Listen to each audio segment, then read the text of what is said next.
আসসালামু আলাইকুম প্রিয় শিক্ষক সহকর্মী ভাই ও বোনেরা।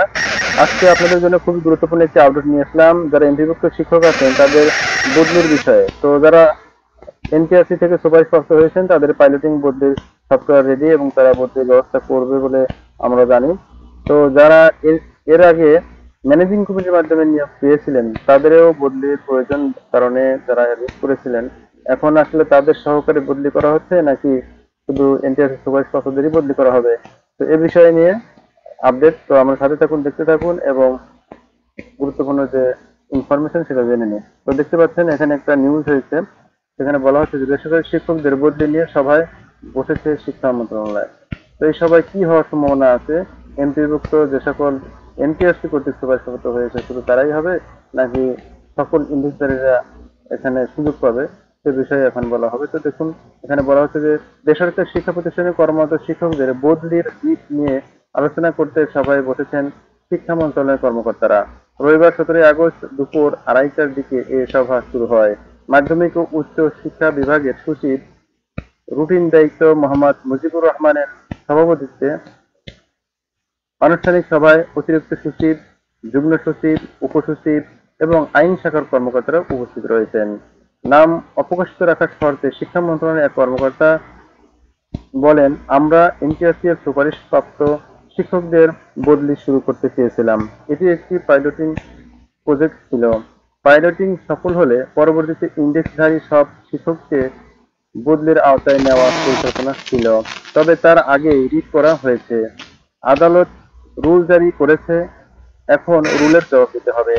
ওই কর্মকর্তা আরো বলেন, এনটিআরসি এর সুপারিশপ্রাপ্ত শিক্ষকদের বদলি নীতিমালার কয়েকটা ধারার নিয়ে আদালত জানতে চেয়েছে। আমরা কিভাবে এর জবাব দেব বা রুলের বিষয়ে কি ব্যাখ্যা দেব, মূলত এটি সভায় আলোচনা করা হবে। এছাড়া সভায় সার্বজনীন বদলির বিষয়টি নিয়েও আলোচনা করা হবে। গত 10 আগস্ট বেসরকারি শিক্ষা প্রতিষ্ঠানে স্কুল, কলেজ ও মাদ্রাসায় এমপিভুক্ত শিক্ষকদের বদলির ক্ষেত্রে বৈষম্যের প্রশ্ন তুলে একটি রিট পিটিশনের উপর রুল জারি করেন হাইকোর্ট। বিচারপতি ফাহমিদা কাদের ও বিচারপতি সৈয়দ জাহেদ মনসুরের সমন্বয়ে গঠিত হাইকোর্ট বেঞ্চ এ আদেশ দেন। জনবল কাঠামো ও এমপিওভুক্ত শিক্ষক বদলি নীতিমালা 2021 এর বিধি 12.2 এবং স্বয়ংক্রিয় সফটওয়্যারের মাধ্যমে বেসরকারি শিক্ষা, স্কুল, কলেজ ও মাদ্রাসা প্রতিষ্ঠানে কর্মরত এনটিআরসি এ সুপারিশপ্রাপ্ত এমপিওভুক্ত শিক্ষক বদলি নীতিমালা 2024 কেন অসাংবিধানিক ঘোষণা করা হবে না তা জানতে চেয়ে রুল জারি করেন হাইকোর্ট।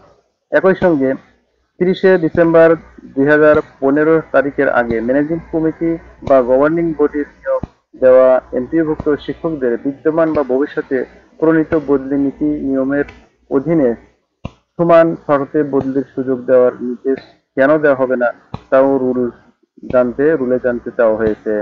তো দেখতে পেলেন এখানে যে রিট জারি হয়েছে, যেখানে এই যে ম্যানেজিং কমিটির যারা নিয়োগপ্রাপ্ত তাদেরকেও বদলির ব্যবহার বলা হচ্ছে যে তাদের কেন দেওয়া হচ্ছে না। আসলে এটা বৈষম্য, কারণ এনডিসিআর সবাই সবাই এমপিভুক্ত শিক্ষক।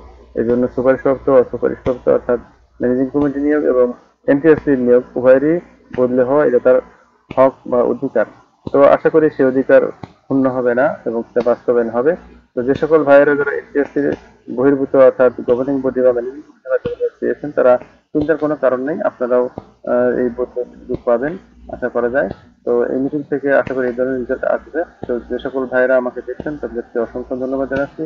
শিক্ষকদের যে কোনো এরকম টিউটোরিয়াল এবং আপডেট নিউজ জানতে আমাদের সাবস্ক্রাইব করে পাশে রাখবেন। তো ভালো থাকবেন, সুস্থ থাকবেন, এই কামনায় শেষ করছি। আসসালামু আলাইকুম ওয়া রাহমাতুল্লাহ।